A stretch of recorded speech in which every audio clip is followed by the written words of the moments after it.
अगर आपने सिर्फ तबले की ताल ही सीखी है अभी तक, पखावज की ताल आपने शुरू भी नहीं करी है और आपके गुरु ने आपको सिखाया नहीं, या फिर आपके पास समय नहीं था तो आप सीख नहीं पाए, तो आइए हम आपकी एक इच्छा पूरी कर देते हैं अगर आप सीखना चाहें तो। और एक झटके में आपको एक पखावज की ताल सिखा देते हैं। अब ये विषय किन लोगों के लिए है? जिनको तबले की कुछ तालें ढंग से आती हैं, काफ़ी आगे तक आप कर चुके हैं। तो हम किस ताल की बात कर रहे हैं? हम आज का जो हमारा विषय है वो है एक ताल के ऊपर।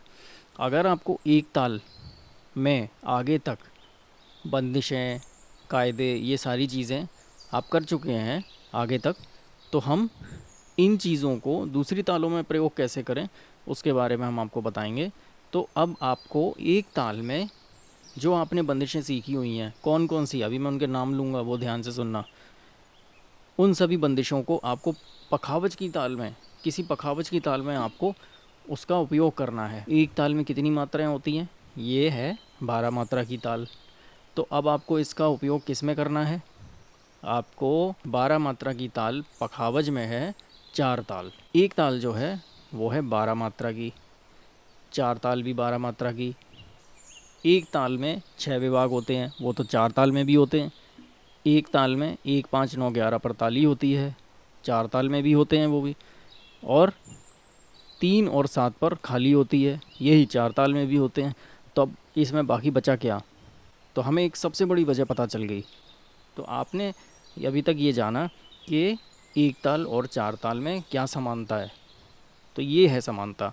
अब जब इसमें समानता है तो इसका मतलब ये हुआ कि इसमें बजने वाला जो लहरा है वो भी एक ही होगा। अब जब लहरा एक होगा तो एक ताल में अगर आपने टुकड़े, मोहरे, मुखड़े, उठान, कायदों को ज़रा अलग कर दीजिए। इसमें कायदे का कोई काम नहीं है। आपने जो एक ताल में जो कायदे सीखे हुए हैं, यहाँ हमें उनकी कोई ज़रूरत नहीं है। पखावज की तालों में नियम है कि उसमें कायदे वगैरह की कोई ज़रूरत नहीं होती। तो हमें किन किन चीज़ों की ज़रूरत है? अगर आपने एक ताल में मोहरे, मुखड़े, टुकड़े, परन, आदेशी ताल परन, अलग अलग प्रकार की परनें और रेला, ये सब चीज़ें की हुई हैं, तो यहाँ इनको ज़रा इकट्ठा करिए, फिट कर दीजिए 4 ताल में। 4 ताल का लहरा बजवाइए। इन दोनों तालों को, वो कौन सी चीज़ है जो इनको एक दूसरे से अलग करती है? वो कौन सी बात है? वो है ठेके के बोल। तो यहाँ आके इन दोनों में असमानता हो जाती है। यहाँ ये दोनों तालें एक दूसरे से अलग हो जाती हैं। इनके ठेके के बोल इनको एक दूसरे से अलग कर देते हैं। अब आप ज़रा ये ध्यान दीजिए, जितने नए लोग हैं जो अभी सीख रहे हैं उनको थोड़ा बारीकी से समझा देते हैं। ये टुकड़ा है, इस टुकड़े में आप ये देखिए कि आप इस टुकड़े को एक ताल का टुकड़ा कहेंगे या आप 4 ताल का टुकड़ा कहेंगे। आप इसको एक ताल का टुकड़ा या 4 ताल का टुकड़ा, किसी का, दोनों में से किसी का भी कह सकते हो।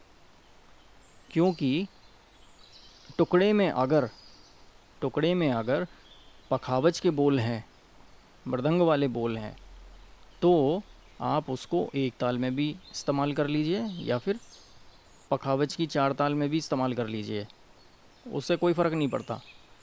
तो वो दोनों में हो जाएंगे। अब एक ताल में ये परन ले लीजिए, इसमें मात्राएं गिन लीजिए, विभाग गिन लीजिए, ताली खाली सब कुछ गिन लीजिए।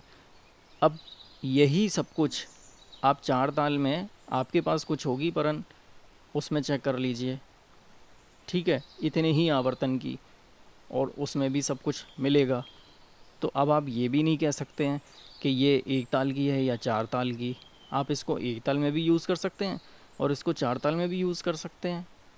तो जब आप इतनी सारी समानताएं देख रहे हैं तो यहाँ आपके सामने ये दरवाज़े खुल जाते हैं कि आपने अगर 4 ताल में कुछ सीखा भी नहीं, शुरू भी नहीं किया, सिर्फ ठेका ठेका कर रखा है, तो निश्चिंत होकर कभी आपको सोलो वादन करने का मौका मिले तो आप आराम से कर सकते हैं। आपको एक ताल में अगर आता है बहुत कुछ, तो सारा का सारा उठा के उसमें लगा दीजिए, और इस बहाने आपको एक नई ताल और आ गई। आप लोगों से कह सकते हैं कि मुझे तबले की भी आती है और मुझे पखावज की भी आती है। तो इससे लोगों के मन में आपके लिए सम्मान जागेगा। आप अलग अलग 2 वाद्यों की जानकारी रखते हैं और उसमें सोलो वादन भी करना जानते हैं। तो हमने टुकड़े और परन दोनों के माध्यम से आपको समझाया, आपने देख लिया। तो अब आप ऐसा कर सकते हैं, अगर आपके गुरु ने या आपने खुद सीखा है तो इस तरीके से आप उनको उपयोग कर लीजिए। और अगर आपके गुरु ने आपको शुरुआत से ही 4 ताल, आप पखावज सीखते हैं, आप तबला नहीं सीखते हैं, अगर आप पखावज सीखते हैं तो आप उसको तबले पर 1 ताल से शुरुआत कर सकते हैं। 4 ताल की परन को अगर आप 3 ताल में बजाना चाहेंगे तो वो किसी काम की नहीं है। 4 ताल की परन को अगर आप आड़ा 4 ताल में बजाना चाहेंगे तो वो भी किसी काम की नहीं है। दोनों में अंतर है, दोनों की मात्राओं में बहुत अंतर है। तो यहाँ ये ध्यान देने वाली बात है, आप 4 ताल की परन को 1 ताल में बजाएंगे तो वो आराम से आपकी बज जाएगी। तो ये मेरा आज का विषय था और आप एक बार प्रयोग करके देखें।